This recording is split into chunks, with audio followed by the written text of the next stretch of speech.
Welcome to Industry Ignited, the show where we spotlight bold leaders who are transforming industries with creativity, courage, and innovation. I'm your host, Dr. Leeanne Aguilar.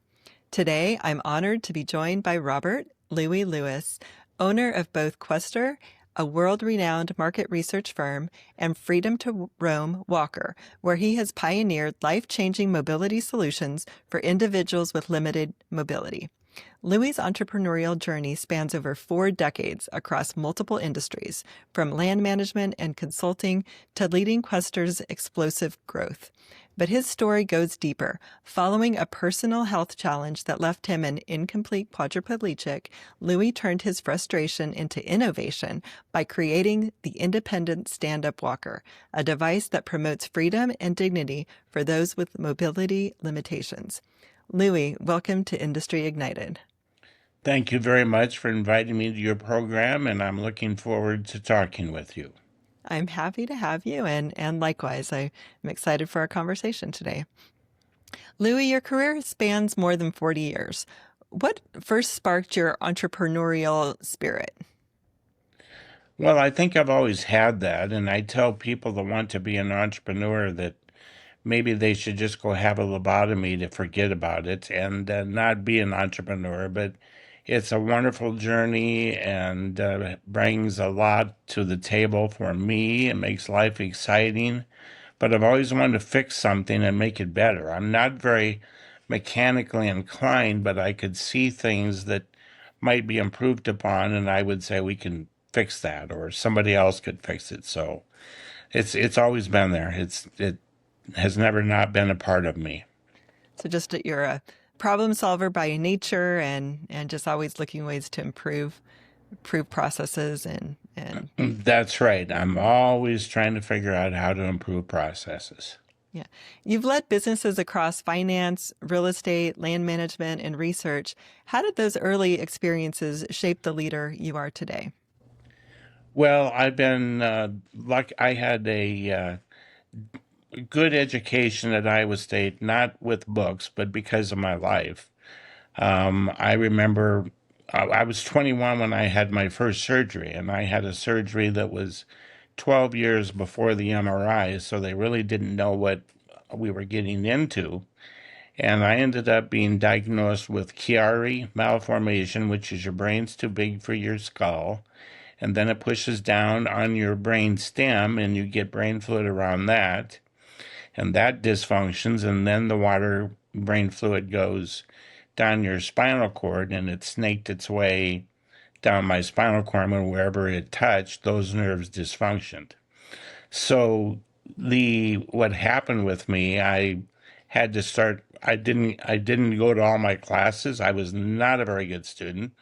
When they tell you that you're going to be blind and most likely quadriplegic, you want to party when you're in college. So I did that, and then once I had the surgery and realized I was going to be okay, I had to make up time. So my education was self-taught for the most part, where I started trying to figure out what am I going to do.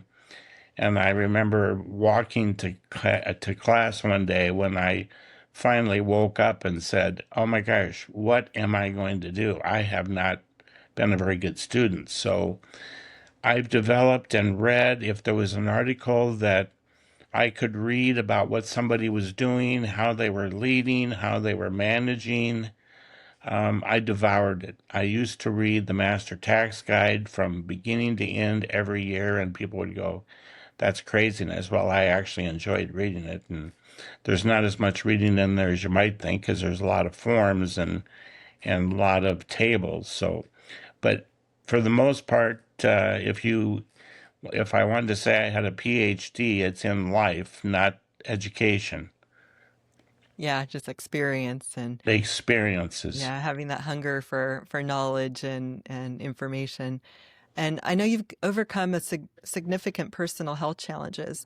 How has that resilience influenced the way you approach both life and business?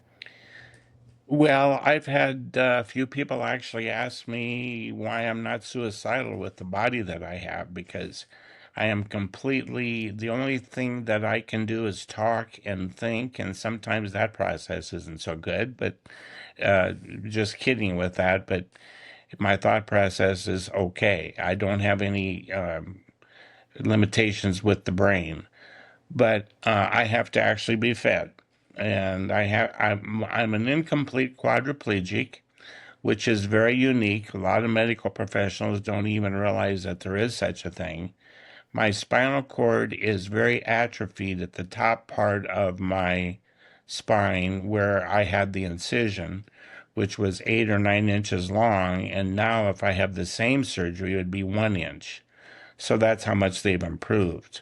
But, I learned a lot about life with that and the difficulties, and I don't want to give up. I bet when people ask me, why aren't you suicidal? I say, I want to see how this thing turns out.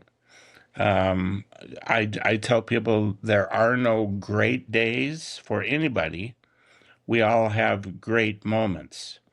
And Right. in the morning when I wake up and I can see that I've made another day, and sounds kind of Pollyanna, but it's true.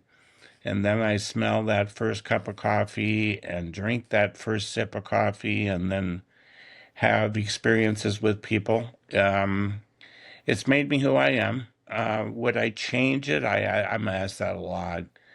Would I change what I've gone through? I don't think so because I have, maybe I would have been a bully if I hadn't had the surgery to keep me from being a lot less physical. I wouldn't have been a bully, I'm sure, but you never know. The direction that I've been going down is because of that first surgery.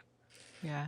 That's super inspirational. I mean, for me, just to hear that. And I really believe it is adversity that shapes us as people. It's what gives us character. It's what, a lot of times motivates us to innovate and motivates us to push forward and do the hard things that we wouldn't otherwise do without that adversity. So, Well, the biggest adversity, I am told from 74 when I was 21, I am told that I'm the only person in this country that has been on disability, Social Security disability 3 times and left 3 times. I always got to the point where I started feeling better. And so I didn't want to use the system, so to speak, and I wanted to work more hours. So probably I shouldn't have worked as hard as I did through some of the years, but I beat my body up pretty hard with the condition it was in. So, but then in 2006, that was the big one that hit me with the health. The doctor that operated on me in 1974 was a very young man at that point, and he was still practicing neurosurgery in 2006 as an older man getting ready to retire. And he told me that I need to get rid of some scar tissue. So I believed him, and we did it. And I was supposed to be in the hospital about 1 week and home and working at Quester again after 30 days, which I had just bought with 2 other fellas the year before. So here I am already out of commission. Well, I ended up getting post surgical bacterial meningitis and lost the use completely of my hands and arms. oh, And wow. at age 53, you're not supposed to survive that. I did go into full code, but I was already being rushed to a surgery, and I had 2 docs supposedly by my gurney pushing me down there, and they saved my life. And I ended up being in the hospital 70 days. So Wow. that was the transformation. And then the nerves were damaged so much that I drove to the hospital the day before surgery, and I haven't driven since. Okay. And Yeah. so that was the big transition. And so I still needed to work. I wanted to work. My dad was 94 when he passed away, and he was doing chores. So he was a farmer, and so I got that in my blood. I enjoy working, and figuring out things every day. So I didn't want to quit. But that was when the real adversity came about, was 2006. Okay. So tell me how that transition worked then. So you were working at Quester still. Tell me a little bit more about what you were doing, before, and then, how your mindset, changed and shifted, and what that experience was like. Well, before that, I was doing turnarounds. I had banks and attorneys that referred me clients to work with. Most of them were financially strapped in the beginning. I ended up having about 1,500 of them, and I was very lucky to only have 12 bankruptcies. And I was able to get them back on their feet and turned around all of them that I did, that ended up becoming, in many cases, millionaires once again. So I learned a lot about that. And then once again, it was tough on my body doing that, because once I met a client, they were under my skin and I couldn't leave them. Well, a big national bank called me and wanted me to work on a case that ended up being Quester. The owner was a brilliant man, an inventor, and he had this interactive AI way back then. And he was the only sales force within the company, and he ended up getting leukemia and got in very bad shape. If I told you the P&L and the financials, you would think I was absolutely crazy to jump into it, but I was intrigued by what he had, and we got him marketing in short order. He had increased the accounts receivable over tenfold in just a few months. Wow. And if I had it to do over again with a company like that, back then they would pay you in 35 days. It was 30-day terms. Now everybody's stretched these small companies out to the point where we have some clients that will not pay us until we invoice after the project is completely done for 180 days. And that makes it real tough on a small boutique company of 35 employees. But Right. we've learned to adapt with that, and that's just the way it is and the sign of the times. So, Yeah, cash flow can really make or break a company. That's true when yes, it things can. turn. And so then after you were hospitalized and your condition changed, how did you how did your mindset change? I just wanted to get as good as I could be and better if there was a way to do it. I've never really liked exercise, but I tried to do everything I could and keep my mind going. Hmm. I had some effects, short term memory with the meningitis initially, and I would have to figure out what things were that I had never had a problem with before. It wasn't in the business arena, but it was just, once somebody asked me who had the record for NFL interceptions. Well, I honestly could not figure out what an interception meant. Oh, And so I just didn't really say much. I have no idea. But the best part is, it comes back to you. It started coming back to me. And now the only time I really have a problem with my brain is when I'm extremely tired in the middle of the late in the afternoon. hmm, I make sure I get a nap every day.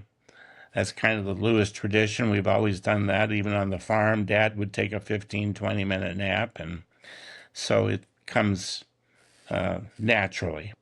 But yeah, I had to be very careful, thinking about things. And then I waited for a long time before I really started moving forward. But I have. yeah. And can you tell us about the moment you envisioned the independent stand-up walker? Yes, I because of the fact that my legs work and my arms don't, I have to have somebody beside me, usually on my left side, and everybody wants to pull, push, or lift. And my men friends, I've got one friend that I say, Steve, why don't you just carry me the way you're lifting me? You're pulling so hard.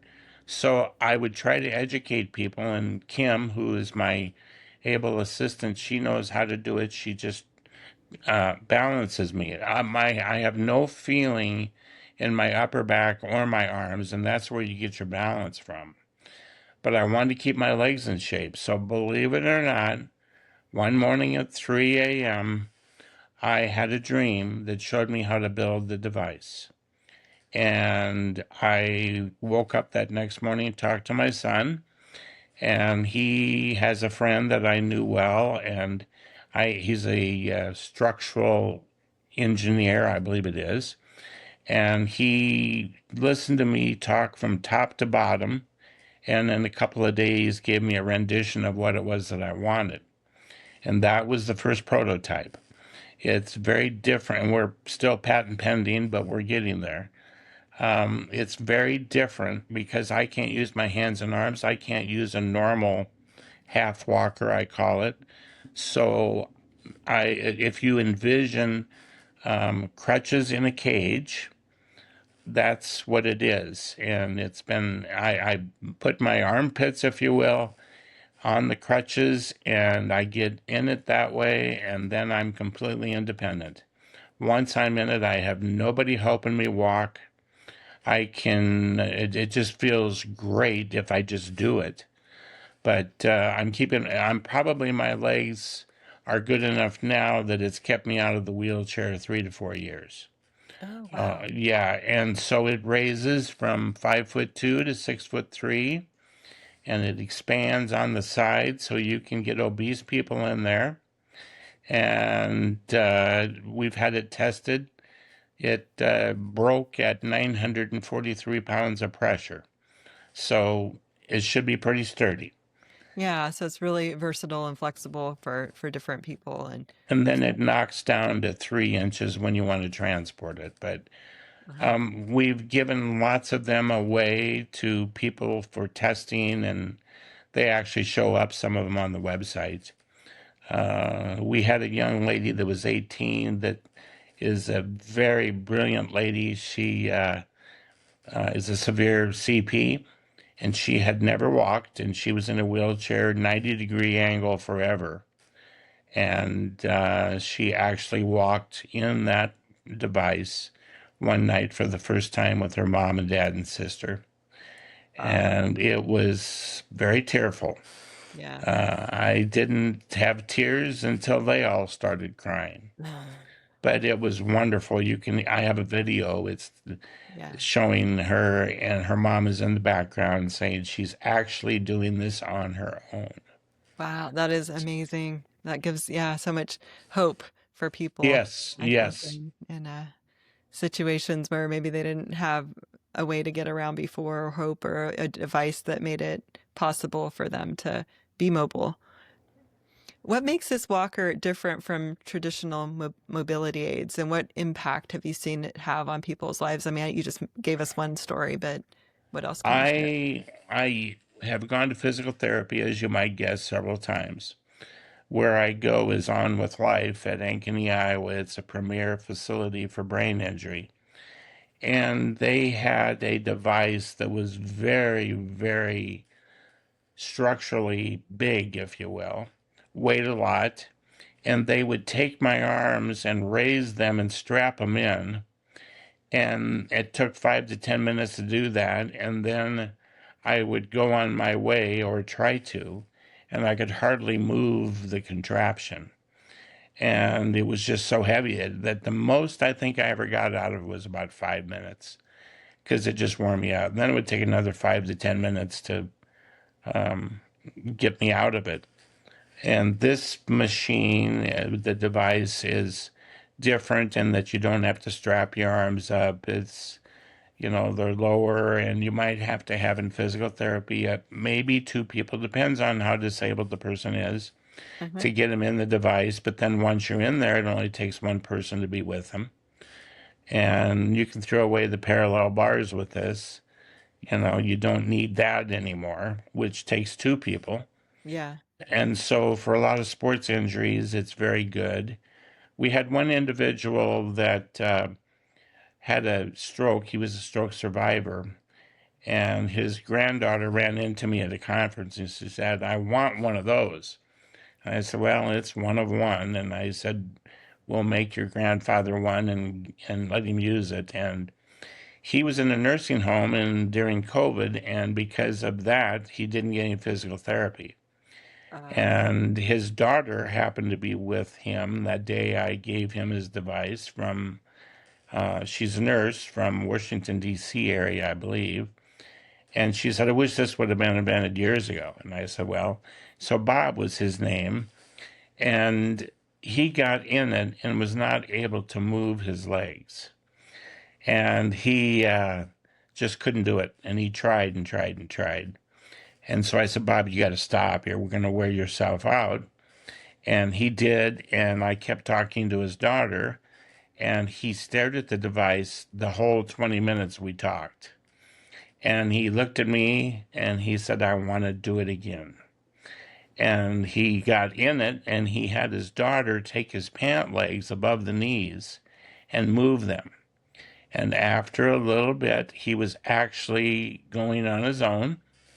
And he continued to walk for 20 minutes and didn't want to stop. I made him stop because he was going to wear himself out. But last I knew, he had become a lot more independent and was able to go places with his wife and Yeah. that type of thing. So it does make a difference. So when you first developed the device, were you are expecting it to be something you produced and distributed for others to use, or did you just create it for yourself?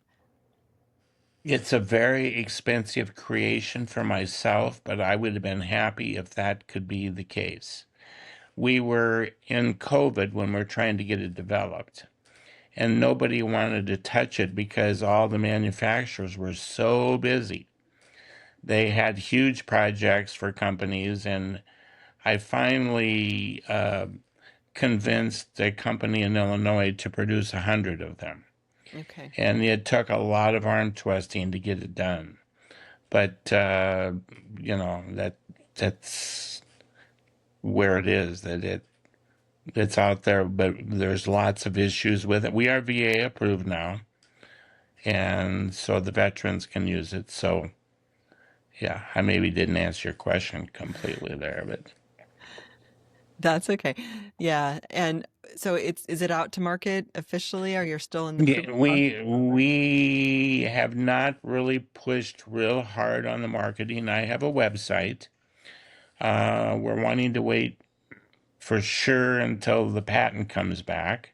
Okay. We've got people at On With Life that are using it, and the thing that they tell me is that it gives their people stability, which is what stroke survivors are looking for. And you cannot tip this thing over. I'm not an engineer, but the dream showed me how to splay the legs. And I've had, half a dozen engineers look at this and say, how did you know to do that? And I said, I didn't. It showed up in the dream. So Inspiration. Yeah. Wow. Yeah. And it works. it works. Hmm.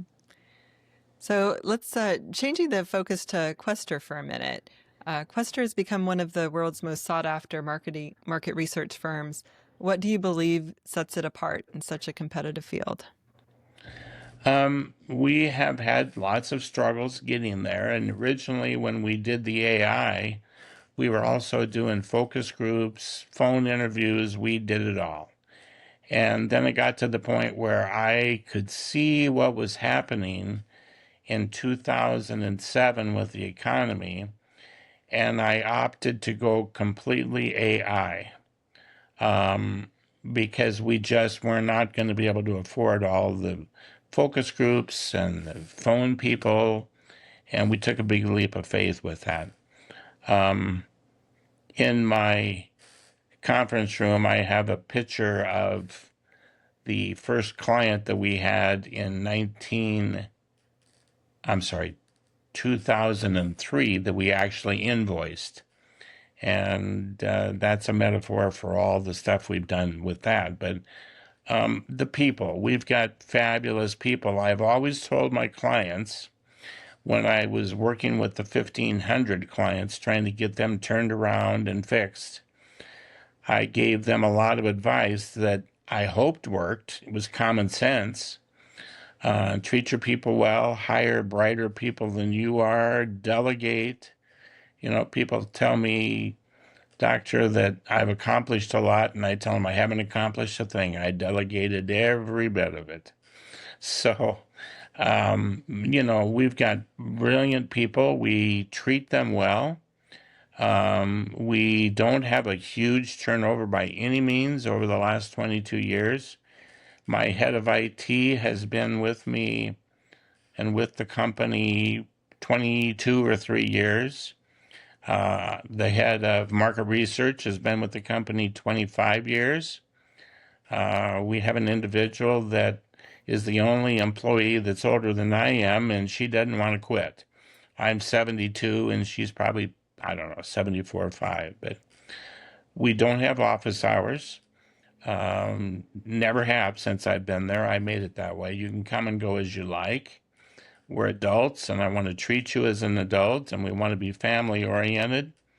I used to know so much about all the employees, their families, their kids, but now we are pretty much virtual. All of 85 to 90% of our employees work out of the office. We have more sales every year, but we just gave up 2/3 of our space because we don't need it. We had over 11,000 square feet.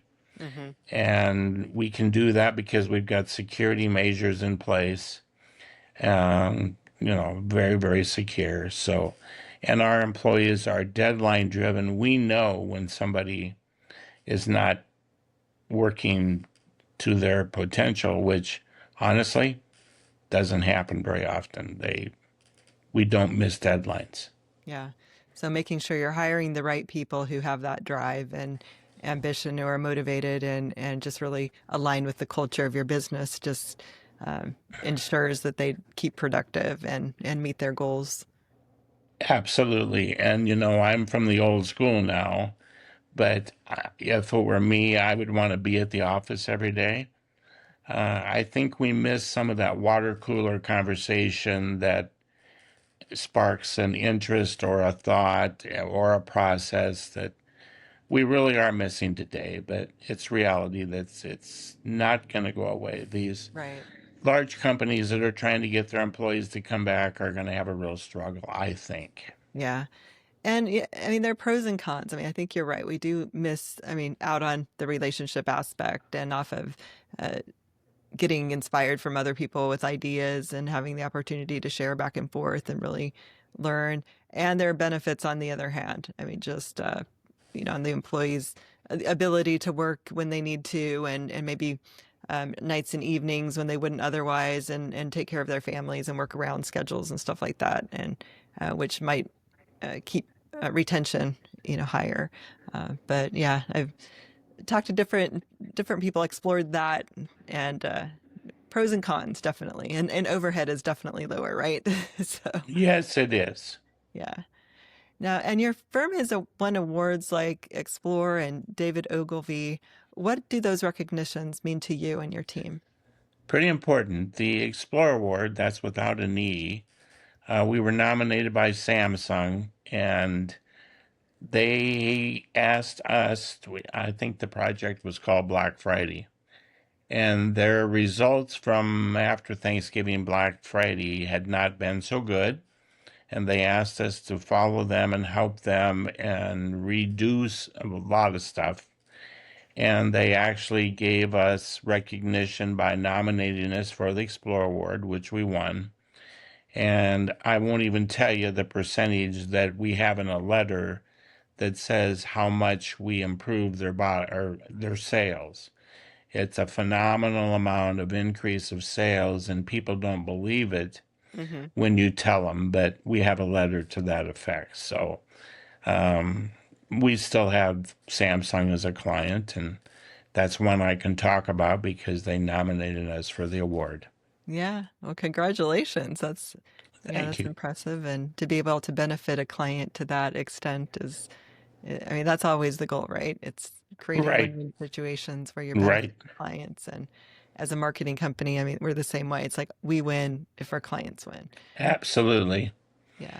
When you go shopping, a good share of your cart is going to be products that we've worked with, um, through the years, one way or the other, and we're pretty proud of that. Can't tell you who they are, but there's a lot of them in there. So, Yeah. Awesome. How do you balance leading a global research company with growing a mission-driven startup like Freedom to Roam? well, I'm not really as active in Quester as I was. I look at my reports every day, and I've got an individual in the company that is very responsible, very bright. I mentor him and doing less of that all the time. He's in the process of buying the company. And so I'm trying to step back, which is hard. It's not always easy to have a baby that you pulled out of the fire a few times and you made it survive and thrive. And but I'm talking to other business owners who have done the same thing. I'm not unusual. That's just natural thought process. Yeah, So right. I've had more time to work with the Walker startup, and it's not. I didn't have the money to hire salespeople, um, and it's been. I would really like to have some very high-powered salespeople, but I don't have that luxury right now. And so I'm just waiting until we're probably about 2 to 3 weeks about having the patent final. And so then we'll see what happens. We already had an offer to sell the company, which I'm not really excited about doing because there are a lot of companies out there that, excuse me, Yeah, that's okay. Yeah, we can start up from you've had an offer to start or sell the company. I don't want to sell the company because my fear is that somebody like a big pharmaceutical will have a device that would be in competition, not unlike what we have, but they'll just put it in a closet. And this thing works. It helps so many people of different ailments. And it's not about the money for me. My wife hears that, she goes ballistic. She's, I want paid back for all the money we put in this thing, but I've not had any outside capital or investors or anything like that. It's all been self-funded, but I'm not sure what direction it's going to go. It's taken a whole lot longer than I thought it would to get it where it is today. And the patent office is extremely backed up. And so time will tell. Yeah. But it's a labor of love. That's what I'm hearing. And it's something that you really care about, are passionate about, and believe in. And so you're not just willing to sell it or hand it off when you don't feel it's going to be promoted and um, taken to market in a way that you would want it to be. No, worst case scenario, I have a device that will keep me out of the wheelchair, just one of them, if worst case scenario, that has kept me moving. And so what's that worth? It's worth a Yeah. lot. Yeah. You've navigated industries, challenges, and reinventions. What advice would you give leaders who want to innovate while staying true to their values? Well, you absolutely have to stay true to your values. And if you don't have good values, get them. There is this thing called karma out there. And I'm not sure whether karma has a nice C that cuddles you or whether it has a K that kicks you. Okay. But I do believe that whatever you do to others will come back to either embrace you or haunt you. I've seen it happen so many times. As I said earlier, hire bright people, hire brighter people than you are. One of the things that I've seen through the years with my 1,500 clients was that managers of departments were always concerned about hiring somebody that was smarter than they were. Just the opposite needs to happen. It'll make you look better. It works. Somehow you keep your position, you're able to excel, and then they can move off and have their own positions, the people that you hire. But, all the stuff that's written out there is great. There's a lot of it. That's one of my biggest problems right now is they're throwing books at us like crazy. Self-help books, motivational books, mystery novels, and there's too little time. But, it's you don't need to be the expert. A lot of people want to be an expert. You just don't need, if you don't know the answer, it's okay to say, I don't know. I'll get back to you. Um, it seems to be a tough thing to do, but people will sometimes just make stuff up that doesn't, it's not valid and it's not what you should be doing. Yeah. Right.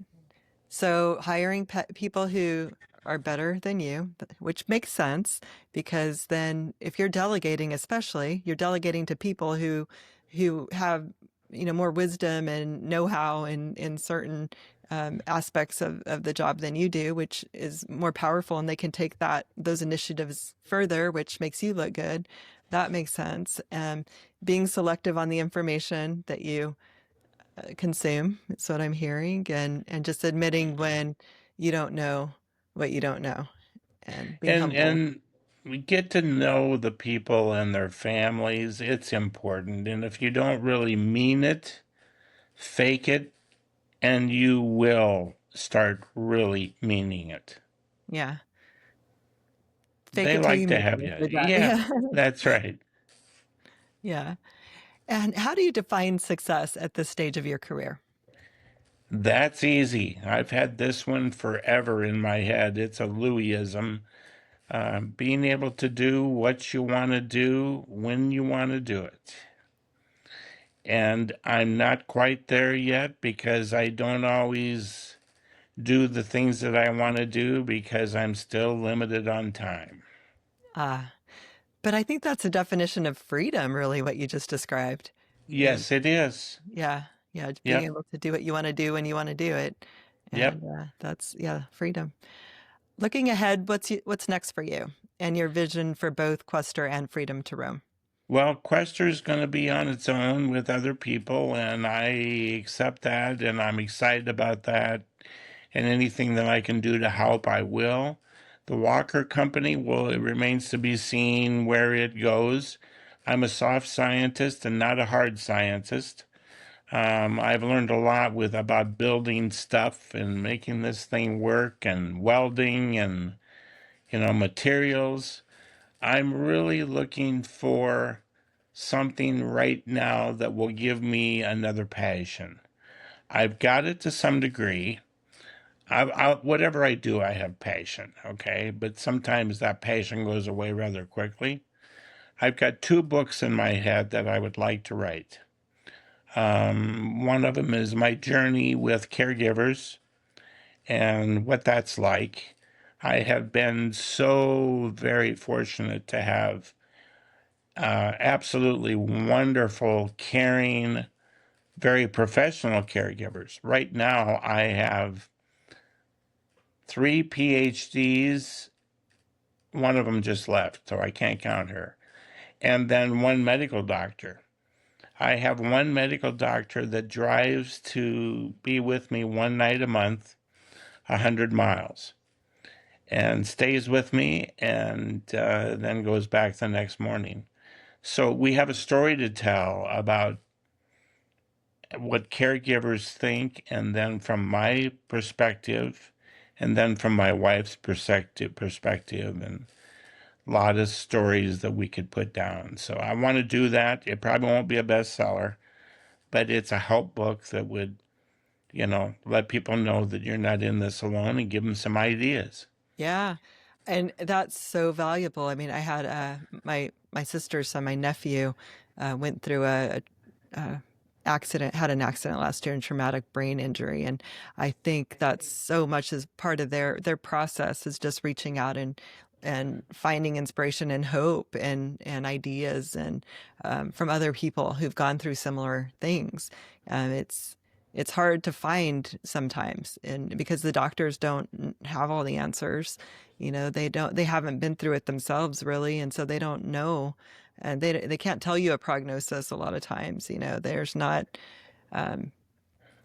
enough information out there in some areas, yeah. And so hearing it from people who've been there and experienced it and just uh getting hope and ideas and goes a long way, and just bringing comfort and easing the pain of those who are suffering through those types of situations.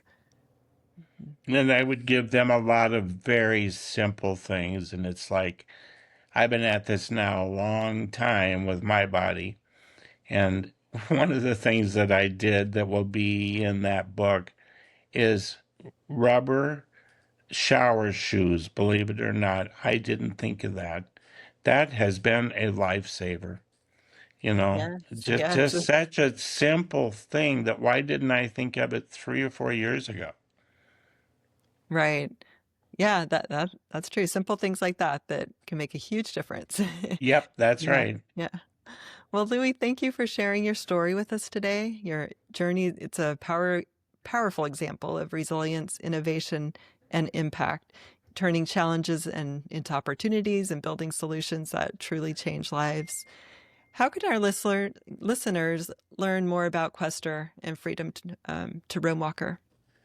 Well, if they want to email me, I'm not sure, is that appropriate? Yeah, however you Yeah. want them to contact My you. I love emails because it gives me an opportunity to talk to people. My personal email is bobjohnlewis@msn.com. That's BOBJOHNLEWIS @msn.com. And that's the catch-all for everything I do, whether it's the Walker or Quester. And if it's Quester stuff, if you will, I'll get it to the right people. Great. All right. So, listeners, just feel free to reach out to Louis by email if you have questions or want more information about his walker or Quester. And again, Louis, I really appreciate your time. Thank you for joining me today. And for our listeners, thank you for listening to this episode of Industry Ignited. Make sure to subscribe and follow us and join us for our next episode. Until then, stay bold, stay curious, and keep igniting industry. Thank you very much.